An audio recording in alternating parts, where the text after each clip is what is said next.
नमः शिवाय. हर हर महादेव. अध्याय 7. सुमेधा आणि सोमवंत, मदन आणि पिंगला, सुमती आणि भद्रायू यांची कथा. श्री गणेशाय नमः. पार्वतीपते, तुमचा जय जयकार असो. तुमच्या भाळी अग्नियुक्त तृतीय नेत्र आहे. तुम्ही आपल्या मस्तकावर चंद्रकोर धारण करता. तुमच्या अंगावरील सर्पांची भूषणे खूप शोभून दिसतात. तुम्ही कोट्यावधी सूर्यांसमान अपार तेजस्वी आहात. विश्वव्यापक आहात. विश्वाचे स्वामी आहात. सर्व भूतांचे अधिपती आहात. तुम्ही अनंत आहात. अमूर्त तसेच मूर्तिमानही आहात. तुम्ही विश्वाचे पालक आहात. तुम्ही रमापतींना अत्यंत प्रिय आहात. तुम्ही परमानंद स्वरूप, परात्पर, पंचमुख, 15 नेत्र असलेले, परमपावन, परममंगल व अत्यंत शुभ्र वर्णाचे आहात. तुम्ही सनातन परब्रह्म आहात. अत्यंत दयाळू व हसतमुख आहात. तुमच्या गुणवर्णनाने मनाला शांती लाभते. शंभुदेवा, 6व्या अध्यायात तुम्ही श्रीधराकडून आपले गुणवर्णन करवलेत. अत्यंत पवित्र असे सीमंतिनी आख्यान वदवलेत. व्यासांनी निर्मिलेल्या पुराणकथा सुतांच्या मुखाने तुम्हीच श्रोत्यांना ऐकवता. तुमची लीला अगाध आहे. मी तुम्हाला नमस्कार करतो. ही स्तुती ऐकून भगवान शंकर प्रसन्न झाले. त्यांनी श्रीधरांना आणखी एक कथा सांगण्याची प्रेरणा दिली. ती महात्म्य कथा अशी आहे. सुमेधा आणि सोमवंत यांची कथा. विदर्भ नगरात वेदमित्र नावाचे एक सुशील ब्राह्मण राहत होते. त्यांना सुमेधा नावाचे एक गुणवान पुत्र होते. वेदमित्रांना एक मित्र होते. त्यांचे नाव सारस्वत. ते वेदशास्त्र संपन्न होते. सोमवंत हे त्यांचे पुत्र. सुमेधा आणि सोमवंत हेही जिवलग मित्र होते. त्यांनी दशग्रंथांचे चांगले अध्ययन केले होते. त्यांना पुराण ग्रंथही मुखोद्गत होते. ते 16 वर्षांचे झाले तेव्हा त्यांचे जनक त्यांना म्हणाले, मुलांनो, तुम्ही दोघांनी ब्राह्मणांना अपेक्षित असणारी सर्व विद्या चांगल्या प्रकारे आत्मसात केली आहे. आता राजांची भेट घेऊन त्यांना आपल्या बुद्धीची व विद्येची चमक दाखवा. त्यांच्याकडून धन मिळवा. मग आम्ही योग्य वधू पाहून तुमचे विवाह करून देऊ. पितृआज्ञेने ते दोघे ब्राह्मण कुमार त्या भूपतींना भेटले. त्यांच्या सन्मुख आपली विद्यावैभव प्रकट केले. त्यांचे ज्ञान पाहून ते प्रसन्न झाले. पण पारितोषिक देण्याआधी त्यांनी त्या दोघांची एक विचित्र परीक्षा घेण्याचे ठरवले. ते त्यांना म्हणाले, विप्रकुमारांनो, मी तुम्हाला एक काम सांगणार आहे. ते तुम्ही कशा प्रकारे करता त्यावरून तुमचे कौशल्य सिद्ध होईल. हे तुम्हाला मान्य आहे का? त्या प्रस्तावाला दोघांनी होकार दिला. तेव्हा ते म्हणाले, चित्रांगद हे नैषद नगराचे राजा आहेत. सीमंतिनी या त्यांच्या पत्नी साध्वी असून शिवजींच्या परमभक्त आहेत. त्या शिवपार्वती प्रित्यर्थ दाम्पत्यांची पूजा करतात. त्यांना भोजन, वस्त्रालंकार व दक्षिणा देतात. तुमच्यापैकी एकाने स्त्रीरूप घ्यावे आणि ब्राह्मण दाम्पत्य म्हणून तुम्ही दोघांनी त्यांच्याकडे जावे. त्या तुमचा उत्तम सन्मान करतील. तिथून परत आल्यावर त्यांनी दिलेली वस्त्राभूषणे तुम्ही मला दाखवा. म्हणजे तुम्ही खरोखरच विद्वान आणि चतुर आहात हे सिद्ध होईल. मग मीही तुम्हाला भरपूर द्रव्य देईन. माता, पिता, गुरु आणि राजा यांचे वचन कधी मोडू नये असे म्हणतात. म्हणून मी सांगतो तसे करा. ते ऐकून दोघे विप्रकुमार विचारात पडले. ते म्हणाले, महाराज, हे तर मोठे निंद्य कर्म आहे. स्त्रीवेशधारी पुरुष पाहताच सचेल स्नान करावे असे शास्त्र सांगते. अन्यथा स्त्रीवेश धारण करणारा आणि त्याला पाहणारा अशा दोघांचेही अधपतन होते.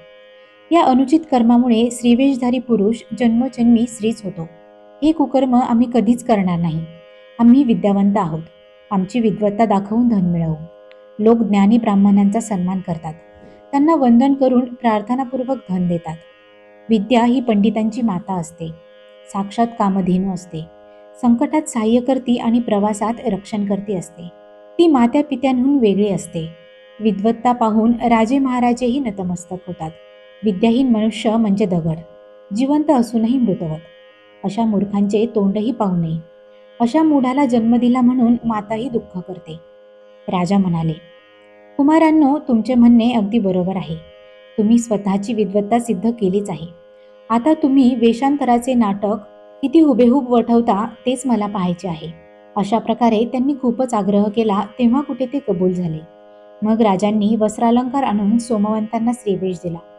सुमेधा आणि स्त्रीवेशधारी सोमवंत प्रवासास निघाले. सोमवारी सायंकाळी सीमंतिनींचे शिवपूजन चालले असताना ते दोघे ब्राह्मण दाम्पत्याच्या रूपात त्यांच्याकडे गेले. त्या अत्यंत हुशार होता. हे दोघे पुरुषच आहेत हे त्यांच्या चाणाक्ष दृष्टीने तत्काळ ओळखले. पण तसे जराही भासवू न देता त्या शिवभक्त साध्वींनी त्या दाम्पत्यांची शिवपार्वती समजून पूजा केली. त्यांना षड्रस अन्नाचे भोजन दिले आणि अपार द्रव्य दक्षिणा, वस्त्रे व अलंकार देऊन त्यांना सन्मानाने निरोप दिला. सुमेधा आणि सोमवंत यांनी राजांची अट पूर्ण केली होती.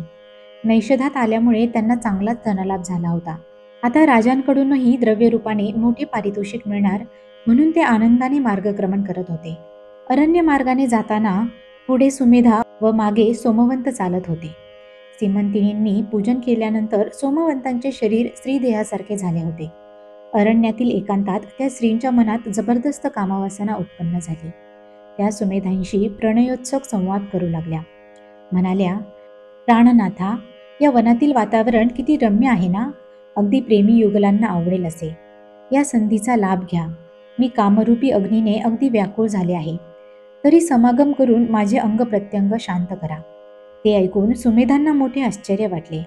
सीमंतिनींच्या तपोबलामुळे सोमवंतांना स्त्रीरूप प्राप्त झाले आहे याची त्यांना कल्पनाच नव्हती. म्हणून त्यांच्या डोळ्यांतील कामुक भाव व त्यांची कामपूर्तीची याचना ऐकून ते थक्कच झाले. ते सोमवंतांना म्हणाले, मित्र, थट्टा नको. आपले नाटक पूर्ण झाले आहे. आता हा श्रीवेश टाकून द्या. पण स्त्रीरूप सोमवंत ऐकेनात. त्यांनी अनिवार कामवासनेने जमिनीवर अंग टाकले आणि या प्राणनाथा या, माझा कामाग्नी शांत करा असे म्हणून त्यांना ओढू लागल्या. सुमेधांना श्रीवेशधारी सोमवंतांचे हे वर्तन अपेक्षितच नव्हते. त्यांनी त्यांना झिडकारले. म्हणाले, भलते सलते बरळू नका. कुणी ऐकले तर काय म्हणतील. तुम्ही आणि मी गुरुबंधू आहोत, ब्रह्मचारी आहोत. तेव्हा स्त्री झालेले सोमवंत म्हणाले, आपण गुरुबंधू होतो, आता नाही. माझे अवयव पहा. माझे पुरुषत्व जाऊन मी स्त्रीरूप झालो आहे. तुम्ही माझी कामेच्छा पूर्ण करा. तेव्हा सुमेधांनी त्यांच्याकडे नीट निरखून पाहिले असता त्यांना आश्चर्याचा धक्काच बसला. आपण केलेले नाटक उग्र वास्तविकता धारण करून समोर ठाकले आहे हे त्यांच्या लक्षात आले. त्या कामिनी त्यांची चुंबने घेऊन एकसारख्या त्यांच्या अंगलट येत होत्या. निर्लज्ज वर्तन करत होत्या. पण ते बदले नाहीत. अरण्यातील एकांत, आजूबाजूला कोणीही नाही. बरोबर सधन घराण्यातील तरुण सुस्वरूप स्त्री, तीही कामप्रेरित होऊन सर्वस्व अर्पण करण्यास तयार झालेली. अशा प्रकारे सर्व अनुकूलता असूनही ज्याच्या मनात तिच्याविषयी जराही अभिलाषा निर्माण होत नाही तो धन्य होय. तो नर शिवस्वरूपच असतो. सर्व तीर्थे त्याच्या सन्मुख विनम्र होतात.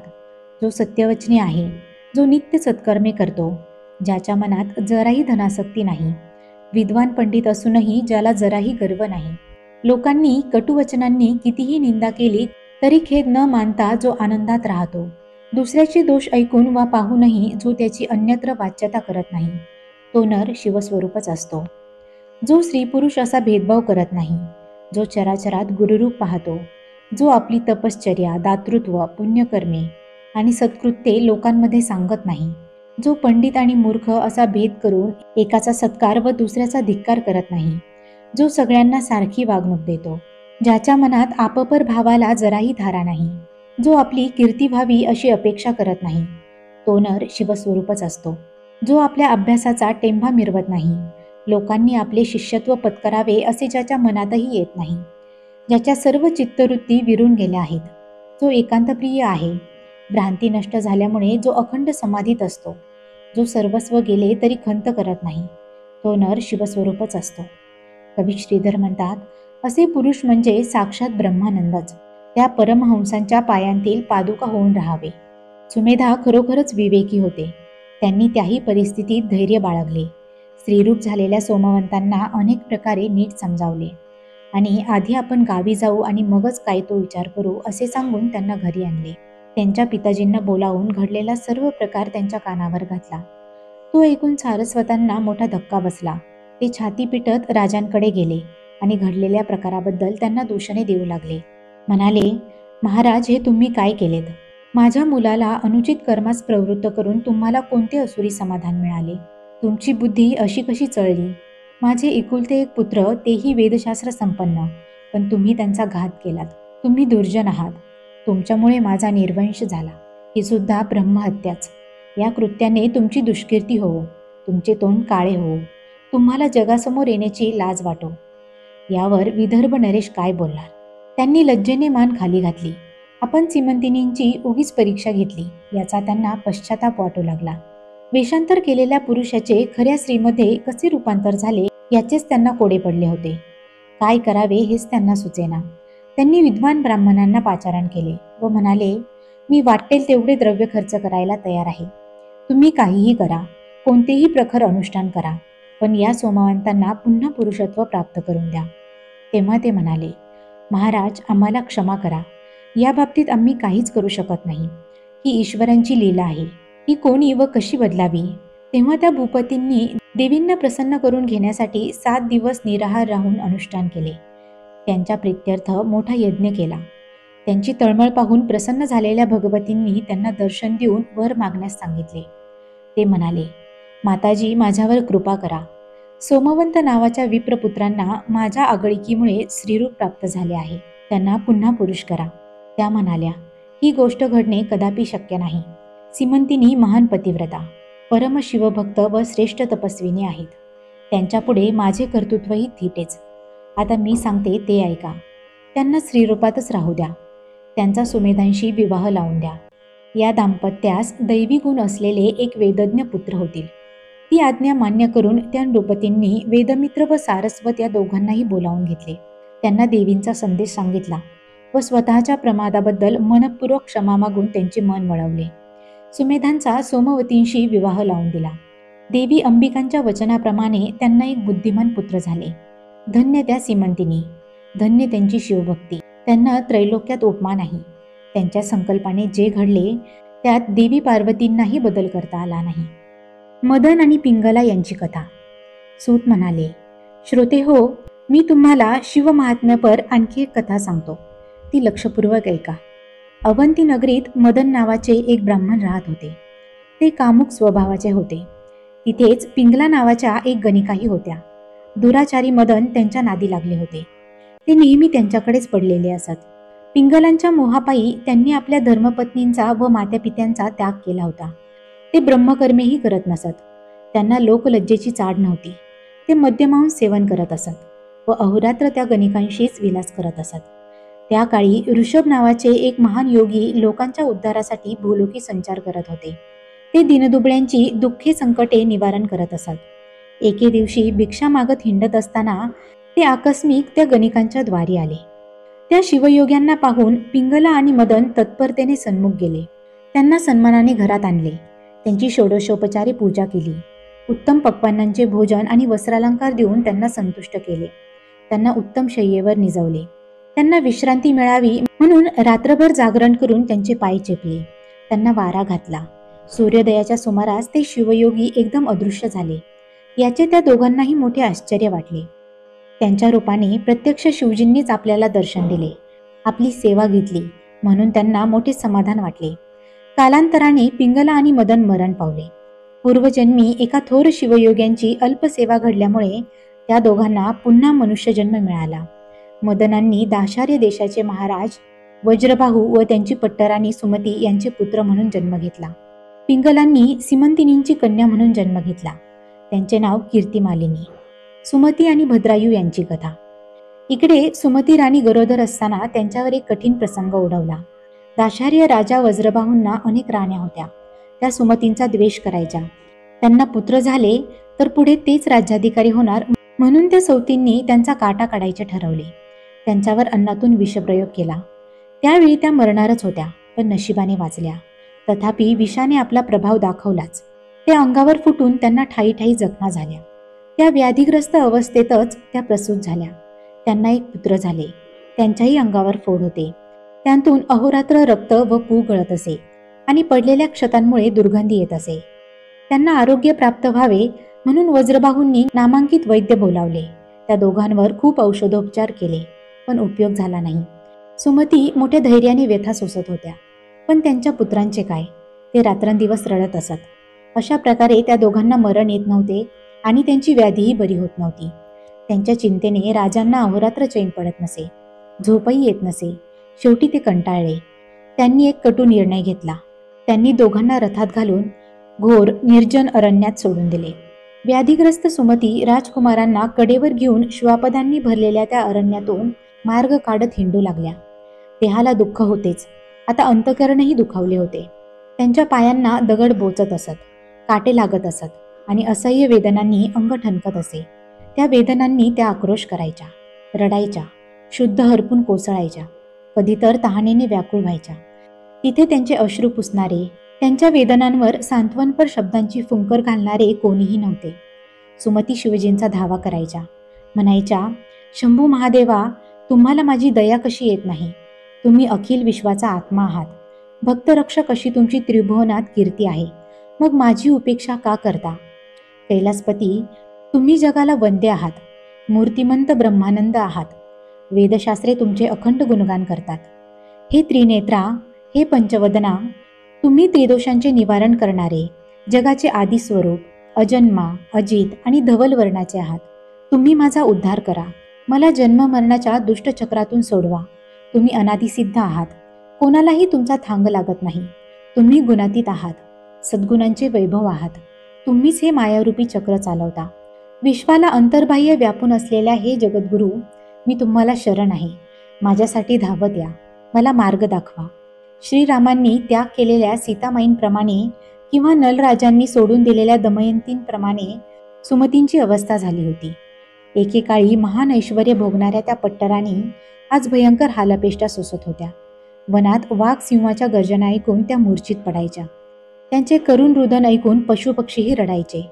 पक्षी आपले पंख पसरून त्यांच्यावर सावली धरायचे. चोचीतून पाणी आणून बाळांवर शिंपडायचे. मध आणि फळांचे मधुर रस त्यांच्या तोंडात घालायचे. तर वनगाई शेपटीने वारा घालायच्या.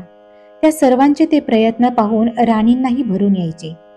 असो, अशा प्रकारे त्या राजपत्नी असहाय्य दीन अवस्थेत राणीवनी हिंडत असताना काय घडले ते ऐका. एके दिवशी गावोगावी माल विकणारे एक वैश्य बैलांवर सामान लादून आपल्या सेवकांसह अरण्य मार्गाने जात होते. त्यांचे सुमतींकडे लक्ष गेले. त्यांना त्यांची दया आली. त्यांनी दोघांनाही आपल्याबरोबर घेतले. प्रवास करत ते वैश्य लोकांचीच वस्ती असलेल्या वैश्यनगरास आले. पद्माकर नावाचे एक श्रीमंत वैश्य तेथील अधिपती होते. ते मोठ्या मनाचे, भाग्यवान, नाना वस्तूंचा संग्रह करणारे आणि गुणग्राहक होते. त्यांनी सुमतींची आपुलकीने चौकशी केली. त्यांचे पूर्ववृत्त जाणून घेतल्यावर त्यांनाही खूप वाईट वाटले. ते रडू लागले.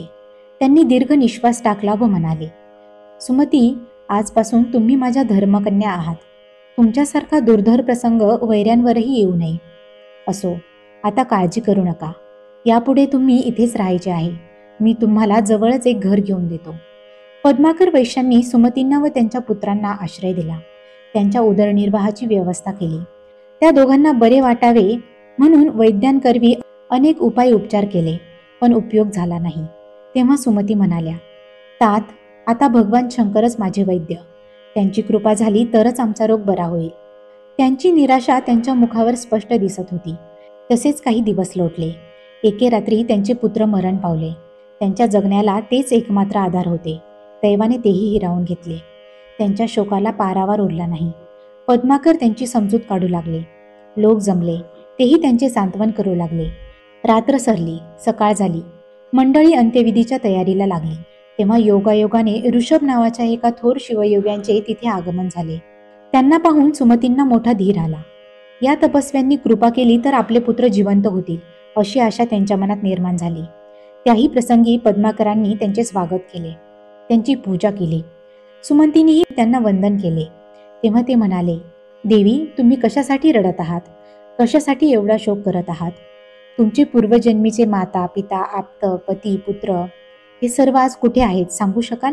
84 लक्ष योनी फिरत आलात. तेव्हाचे तुमचे सगळे सोयरे कुठून आले, कुठे गेले सांगू शकाल? पुढे जन्ममरणाचे किती फेरे घालायचे आहेत याचा कधी विचार केलात? तुम्हाला पूर्वीच्या आप्तस्वकीयांचे दुःख वाटत नाही. मग आता पुत्र गेले म्हणून विलाप का करता? लोक ज्या जातीत, ज्या कुळात, ज्या वर्णात शरीर धारण करतात त्या जातीवर्णाच्या अभिमानाने नाचतात. पण मुळात आपण कुठून आलो याचा जराही शोध घेण्याचा प्रयत्न करत नाहीत. हे पुत्र तुम्ही कुठून आणलेत?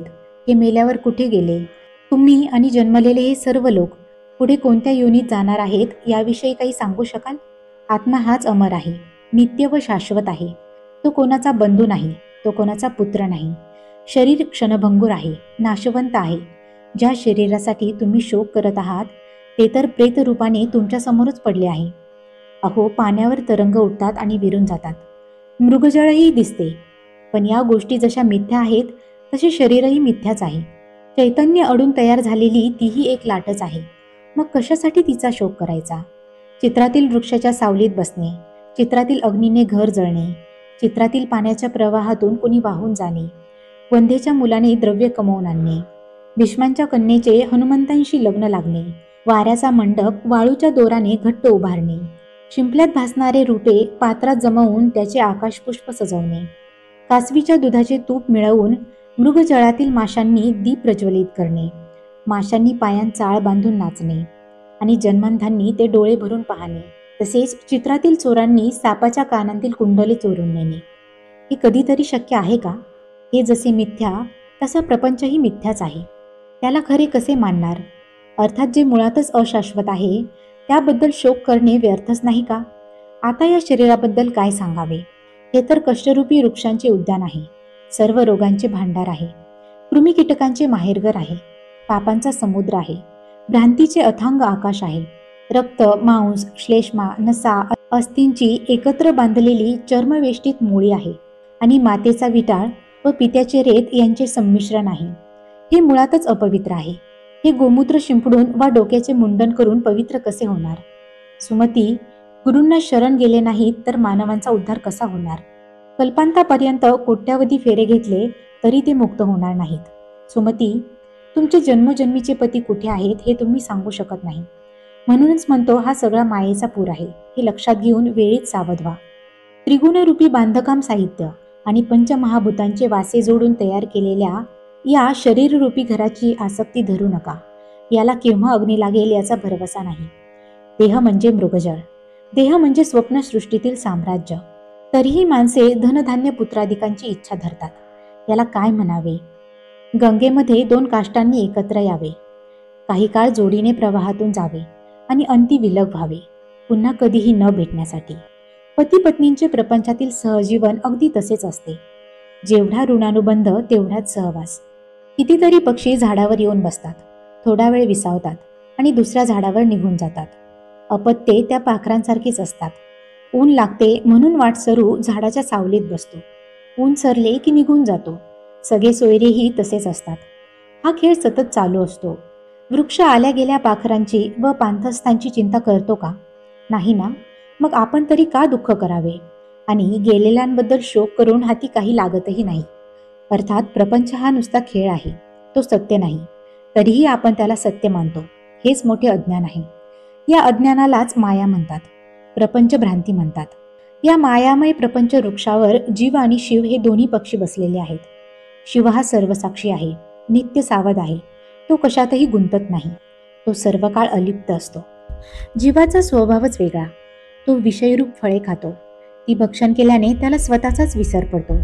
आपण वास्तविक कोण आहोत, आपले स्वरूप कसे आहे हे त्याला कळतच नाही. तो जन्ममरण भोगत राहतो. त्यामध्ये एखादा पुण्यवंत जीव सद्गुरूंना शरण जातो. ते त्याला त्याचे निजस्वरूप दाखवतात.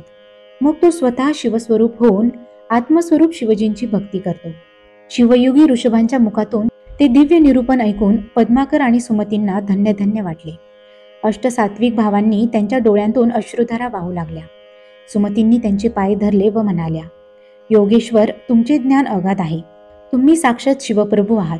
मी दीन आहे, अनाथ आहे. मी तुम्हाला शरण आहे. माझा उद्धार करा. मला जन्म मरणांच्या दुष्टचक्रातून सोडवा. तुम्ही सर्व समर्थ आहात. तुम्ही इच्छा मात्रे काहीही करू शकता. म्हणूनच ही विनंती प्रार्थना करत आहे. माझ्यावर कृपा करा. त्या समयी सुमतींची आर्तता जाणून ऋषभांचे मन द्रवले. त्यांनी त्यांना शिवजींचा मृत्युंजय मंत्र सांगितला. मग त्याच मंत्राने भारलेले भस्म त्यांच्या सर्वांगाला लावले.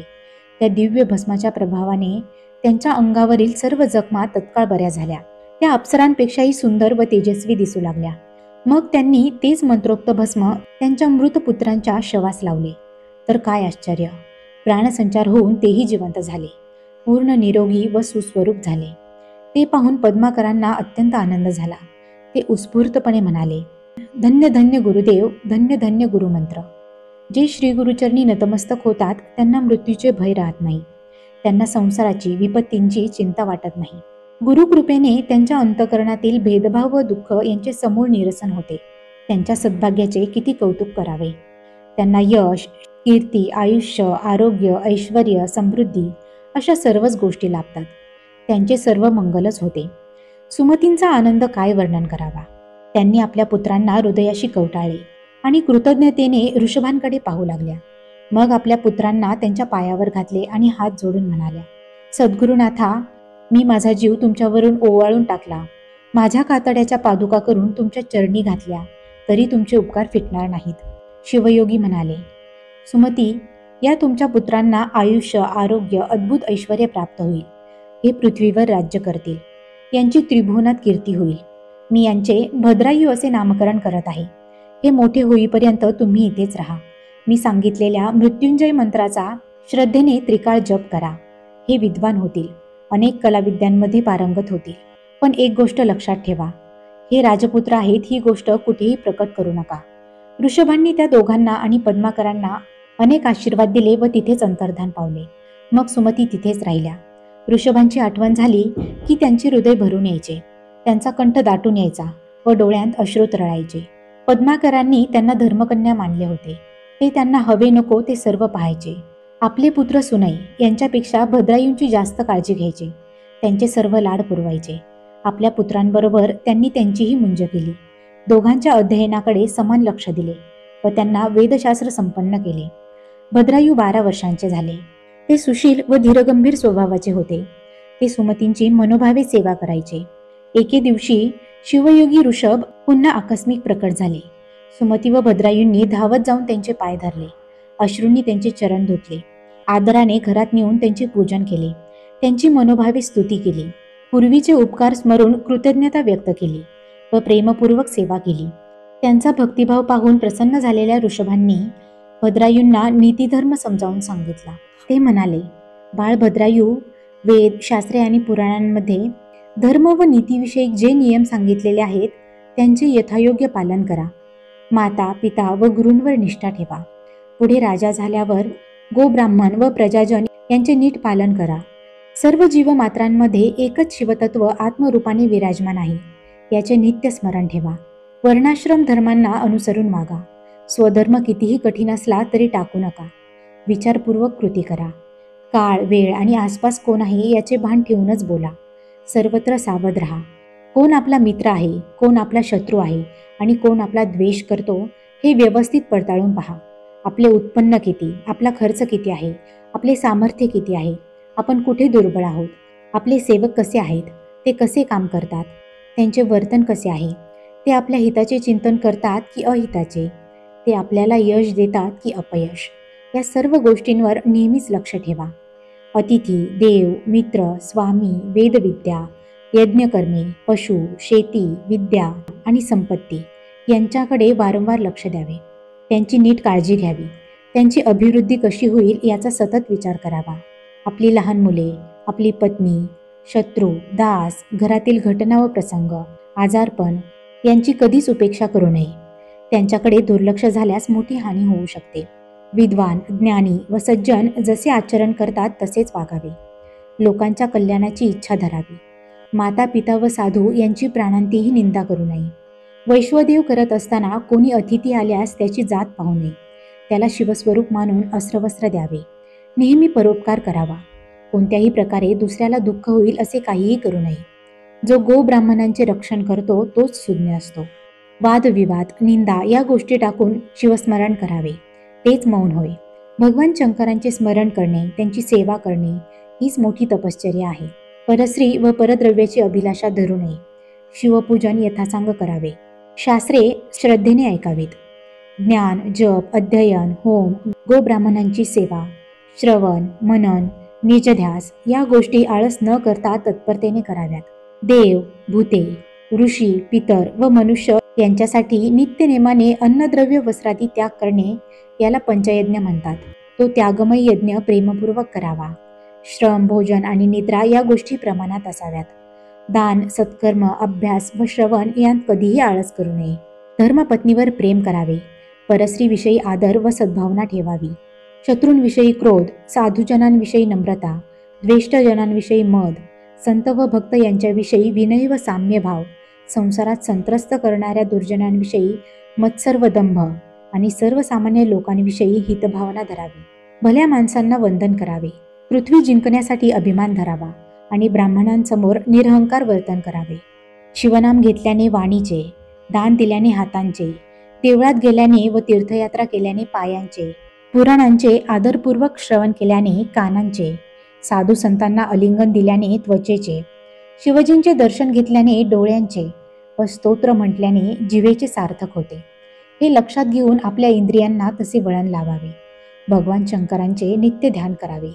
त्यांनी हलाहल प्राशन करून जगाला संकटातून सोडवले. त्याप्रमाणे आपले जीवन लोककल्याणासाठी कसे उपयोगी पडेल याचा विचार करावा. शवनिर्माल्य हुंगावे. दीन अनाथ अज्ञानी लोकांना मदत करावी. ईश्वरांवर प्रेम करावे. संतांशी मैत्री करावी. देवांचा द्वेष करणाऱ्यांची उपेक्षा करावी. योग्य काळी निद्रा घ्यावी. आहार विहारावर नियंत्रण ठेवावे. मृगयाही नीतीने करावी. विद्या, मैत्री व पुण्यप्राप्ती यांचा हव्यास धरू नये. उत्साह, धैर्य, दान व धारणा हे गुण नेहमी वाढते ठेवावेत. आपले धन, आयुष्य, गृहकलव, मैथून, औषध, मंत्रविद्या, गुरुमंत्र, दिलेले दान, आपला मान व झालेला अपमान यांची कुठेही वाच्यता करू नये. ग्रामसभेत कर्मभ्रष्ट, वेदविरोधी, लबाड, धूर्त, चहाडखोर, चोर, व्यभिचारी, पापी, कपटी, चंचल, नास्तिक, पोरकट व खोटे बोलणारे लोक नसावेत. निंदा करणारे, शिवभक्तीस विरोध करणारे, मद्यपी, गुरुपत्नीशी व अगम्य स्त्रीशी संग करणारे, वाटमारे, कृतघ्न व धर्मनष्टांचे दर्शन करू नये. पत्नी, पुत्र व धन यांच्याविषयी जराही आसक्ती नसावी. त्यांच्याशी कर्तव्य बुद्धीने वागावे. संसारात अलिप्त असावे. बंधू, सोयरे, सासू सासरे, स्वजन यांच्याशी जेवढ्याच तेवढा संबंध ठेवावा. भलत्या गोष्टींची हाव धरू नये. शिवभक्तांनी आपल्या मस्तकावर, कंठात, दंडात व मनकटांत रुद्राक्ष धारण करावे. शिवपूजन प्राणांतीही सोडू नये. शिवकवच नेहमी म्हणावे.